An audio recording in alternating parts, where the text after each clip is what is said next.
अगर किसी को ऑस्टियोआर्थराइटिस माने घुटने की बीमारी है तो ऐसी कौन सी चीजें हैं जो उन्होंने करनी चाहिए, कौन सी चीजें जो उन्होंने अवॉइड करनी चाहिए, dos and don'ts of osteoarthritis. आइए इसके बारे में बात करते हैं। मैं हूं डॉक्टर सुशांत शिंदे और रूमेटोलॉजी इंडिया के द्वारा हम बात कर रहे हैं रूमैटिक बीमारियां, आर्थराइटिस, इसके बारे में, ताकि ज़्यादा से ज़्यादा लोग इसके बारे में समझें और सही इलाज लें। अगर आपको ऐसी कोई बीमारी है तो ज़रूर इस चैनल को सब्सक्राइब करें।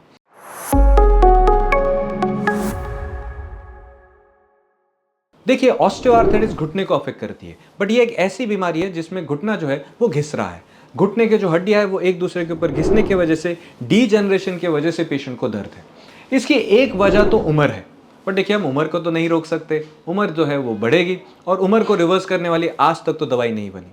बट येस, कुछ और चीज़ें जो इसको बढ़ाती है, जैसे कि वजन। आपका वजन जो है वो आपके घुटने के द्वारा ही नीचे सपोर्ट हो रहा है, तो अगर आप वजन कम कर पाए तो घुटने में बहुत फर्क पड़ेगा।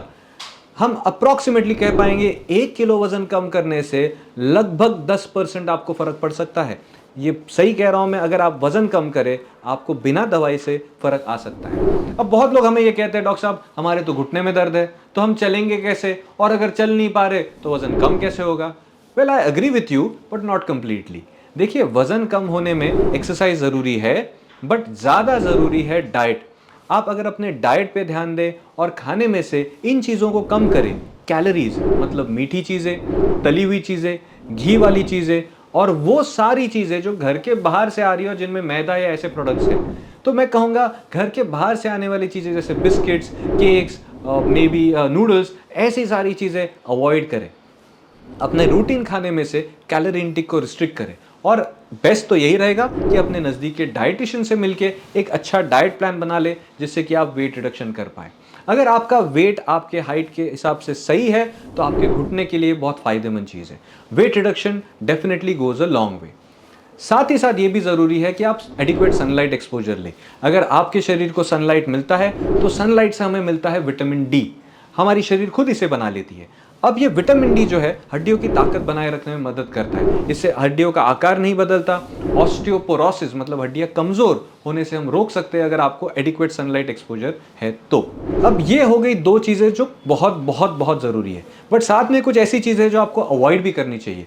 फॉर एग्जाम्पल, नीचे बैठना। नीचे बैठ के काम करना हमारे समाज में बहुत कॉमन है, खासकर महिलाओं के कामों में, बट इस चक्कर में घुटना जो है और घिस जाता है। तो मैं स्ट्रांगली रेकमेंड करूंगा, अगर आपके घुटने में तकलीफ है तो नीचे बैठना, ऑफ कोर्स डॉक्टर से मिलने के बाद नीचे बैठना अवॉइड करें।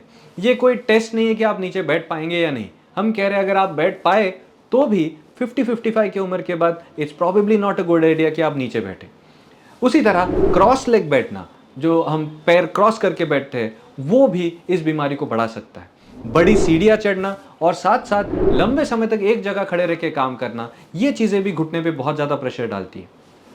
आप फ्लैट सरफेस पे चल सकते हैं, उसमें कोई तकलीफ नहीं, बट आप चले, अब आप जब वॉकिंग को जाए तो अपने शूज की तरफ ध्यान दें। हो सके तो पैर में स्पोर्ट शूज पहने या एटलीस्ट एक सॉफ्ट स्लीपर पहने, चप्पल पहने जो आपके पैर को अच्छे से सपोर्ट करे। जिन पेशेंट्स को ज़्यादा तकलीफ है चलने में, हम उन्हें कहेंगे कि वॉकिंग एड्स की इस्तेमाल करें, खासकर उनकी उम्र, जिनकी उम्र ज़्यादा की तरफ है, 65 एंड अबव है। मैं स्ट्रांगली रेकमेंड करूंगा कि वॉकिंग एड्स मतलब स्टिक यूज़ करें।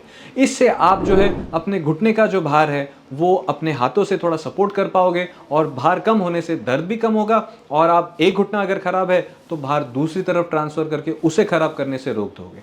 एक प्रैक्टिकल टिप दे रहा हूँ, अगर आपका लेफ्ट घुटना तकलीफ दे रहा है तो जो वॉकिंग स्टिक है वो आपके राइट हैंड में होनी चाहिए, राइट। इससे आपका राइट घुटना एटलीस्ट ज़्यादा प्रेशर आने से बच जाएगा। इसी के साथ बहुत बहुत ज़रूरी है कि आप फिजियोथेरेपिस्ट को मिलें। फिजियोथेरेपिस्ट वो डॉक्टर्स है जो आपको सही एक्सरसाइज में ट्रेन कर सकते हैं, कुछ मशीन्स का इस्तेमाल करके पैरों की सूजन भी कम कर सकते हैं। बहुत बार हमें सवाल मिलता है कि आप फिजियोथेरेपी की जगह हम योगा करें।